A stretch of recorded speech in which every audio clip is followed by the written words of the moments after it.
የጉድ ሀገር ነው አለች እማማ ልጣይሽ። የእማማ ልጣይሽ ሌባው ልጅ ገና ጠጅ ቤት ሲገባ ተንበርክኮ ይቅርታ ይጠይቃል። ምን ነካ መንፈስ ምን አጠፋ ሲባል በኋላ ለማጠፋው ቀብድ ነው። የድሩ ባለስልጣኖች እስከ መቼ ድረስ ነው የይቅርታ ቀብድ የሚሰጡት?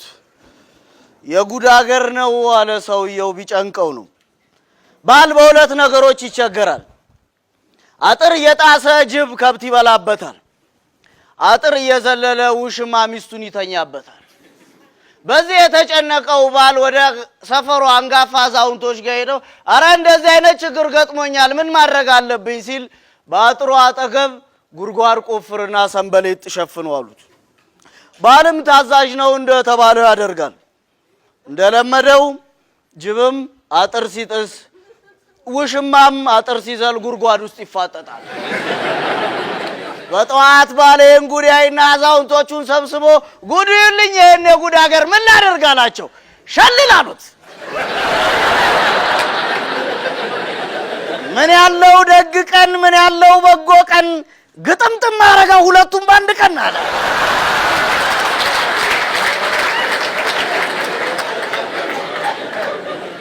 ዛሬም እዚህ ሰፈር እኔና የድራችን ዳኛ ሻምበልን አገጣጠመን። ዛሬ የድሩ ጠቅላላ ጉባኤ ስብሰባ ነበር። ሰው እንዴት ለጸቡ እንኳን አሳማኝ ምክንያት ያጣል? ጸባችን የተጀመረው በአጀንዳው ጉዳይ ነው። ስብሰባው ላይ አጀንዳዎቹ ላይ ከተወያየን በኋላ የድሩ ዳኛ ሻምበል ማን ያዘዋል የመጨረሻውን አጀንዳ መጠቆም ጀመረ።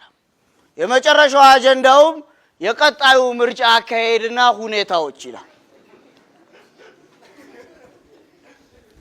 ልክ አጀንዳውን ከገለጸ በኋላ ማንኛውም ተሳታፊ ሐሳብ ሳይሰጥ ጉሮሮን ጠርጎ ቆመ መድረክ ላይ። ክብራት የድራችን አባላት በዚህ ድር ውስጥ በርካታ ያልጨረስኳቸው ጉዳዮችና ነገሮች ስላሉ ይሄኛው ምርጫ ይተላለፍና እኔ ልምራው። ይሄን ሬጄን አወጣው። ስለሚያቀኝ እድል አልሰጠኝም። የእማማ ልጣይሽን ጠጅ ቀምቅሜ ነበረ ብድግ ብዬ ማውራት ጀመርኩ። እኛ ሰፈር ውስጥ እውነትን ለመናገር እድል ይሰጠኛል ብለህ ከመጠበቅ 40-60 በትዕግስት መጠበቅ ይሻላል። ብድግ ብዬ ቆይ የክቡር ዳኛ እርሶም አይጨርሱት ስራውን ነው ገንዘቡን ነው አልኩ። የድሩ ስብሰባ ተሳታፊ በፉጨትና በድጋፍ ከኋላዬ ደጀን ሆነኝ። የኛ ሰፈር ሰው እንደዚህ ነው። የልቡን ስትናገርለት ያጨበጭባል፣ በተናገርከው ነገር ስትቀጣም ያጨበጭባል።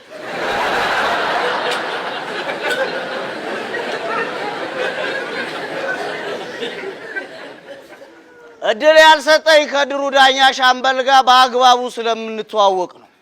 አወጣጡንም አመጣጡንም አውቀዋል። አመጣጡን ላሳይ። በድራችን ዳኛ ላይ ተቃውሞ ተነሳባት። በቀድሞዋ ምነው ቢባል እሷ ወገንተኛና ዘረኛ ነች። ጥቅማ ጥቅሞችን ለወገኖቿ ነው የምትሰጠው። ዘይትና ስኳር ሲመጣ ለምታቃቸው ሰዎች ነው የምታከፋፍለው። ስለዚህ ትውረድ ብለው ተቃውሞ አነሱ። ጠቅላላ ጉባኤውም ተሰበሰበና እሺ እሷ ትውረድ ካላችሁ ማን ይሁን ሲባል ባሏ ጥሩ ሰው ስለሆነ እሱ ይሁን።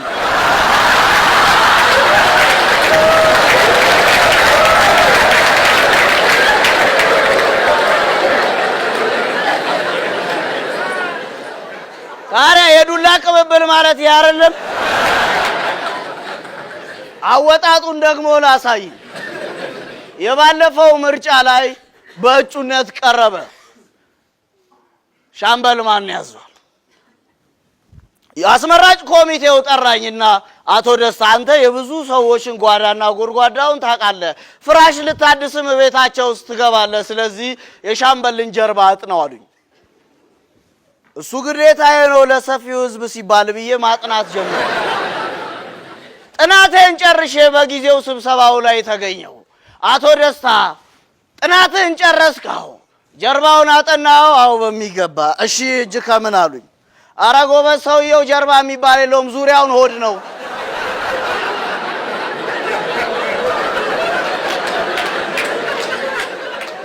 የድሩን ገንዘብ ቀርጥፎ የበላው እሱ አይደለም እንዴ? የምርጫው ቀን እንደ ዛሬው ጉሮሮን ጠርጎ መድረክ ላይ ወጣና ክቡራት የድራችን አባላት ለዚህ ሰፈርና ለዚህ ድር አስፈላጊው ሰው ማን ነው? ሀ እኔ፣ ለ ሀ ሐመሩሃ ሀና ለ መ ሁሉም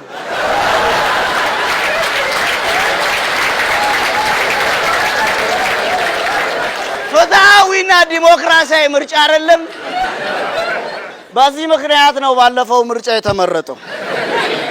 በእነዚህና መሰል ንግግሮች ከዛሬውም ጋር አያይዞ በአንድ ጊዜ ስብሰባው ላይ ከድምፅ ሰጪ ወደ ድምፅ ታቅቦ ከተሳታፊ ወደ ታዛቢ ቀየረኝ። ስብሰባውን ዳር ቁጭ ብዬ መታዘብ ጀመርኩ። የድሩ አባላት ጥያቄያቸውን ማሽጎድጎድ ጀመሩ። ጎበዝ እስከ ዛሬ ድረስ ጠይቆ አቁም ነበር እንዴ ያስብላል። ጨነቀው ጥያቄው ሲበዛበት። ቆይ ጥሩ ሐሳቦች ነው የተነሱት ብሎ ከመድረክ ላይ አወራ። ጥሩ ሐሳቦች ነው እስካሁን የተነሱት። ነገር ግን እኛ ለሰፊው ህዝብ ስንል በትጋት እየሰራን አንዳንድ አካላት ለምሳሌ እንደ ፍራሽ አዳሾች አይነት በፍራሾቻችን ላይ አደጋ እያደረሱ ነው። እንዴት ማድረግ እንችላለን አለ። ሾር ነው የገባኝ። እኔና እማማ ልጣይሽ ብቻ ነበር። ባለፈው ፍራሹን ሳድስለት የግራ ጫማዬን ረስቼ ፍራሹን ሰፍቼለት ነው። ለጫማ ጠቅላላ ጉባኤ ላይ ይናገረኛል። እንዲህ ነው እዚህ ሰፈርኩ። ጥያቄዎችን መመለስ ሲያቅታቸው፣ አጀንዳዎችን መመለስ ሲያቅታቸው ሌላ አጀንዳ ያዘጋጁላል። በትልልቅ ቁም ነገሮች መሃል ገለባ ሐሳብ እያነሱ ጥያቄን ያንኳስሱታል። ለግራ ጫማ ስብሰባ ላይ ይናገረኛል። ለነገሩ ከጫማ ውጪ ምን ወሬ ያለው? ባለፈው በጫማው ምክንያት አግኝቼዋለሁ። አንድ ህንጻ አስገነባና የሰፈሩ ሰዎች ለዚህ ሰውዬ ምስጋና ያስፈልገዋል ብለው ሙሉ ልብስ ከነጫማው ሽልማት አዘጋጁለት። ለማ ለድራችን ዳኛ ሻምበል ማን ያዘዋል። ሙሉ ልብሱን ሲለብሰው ኮቱም ሱሪውም ሰፍቶት ጫማው ልክክ አለ።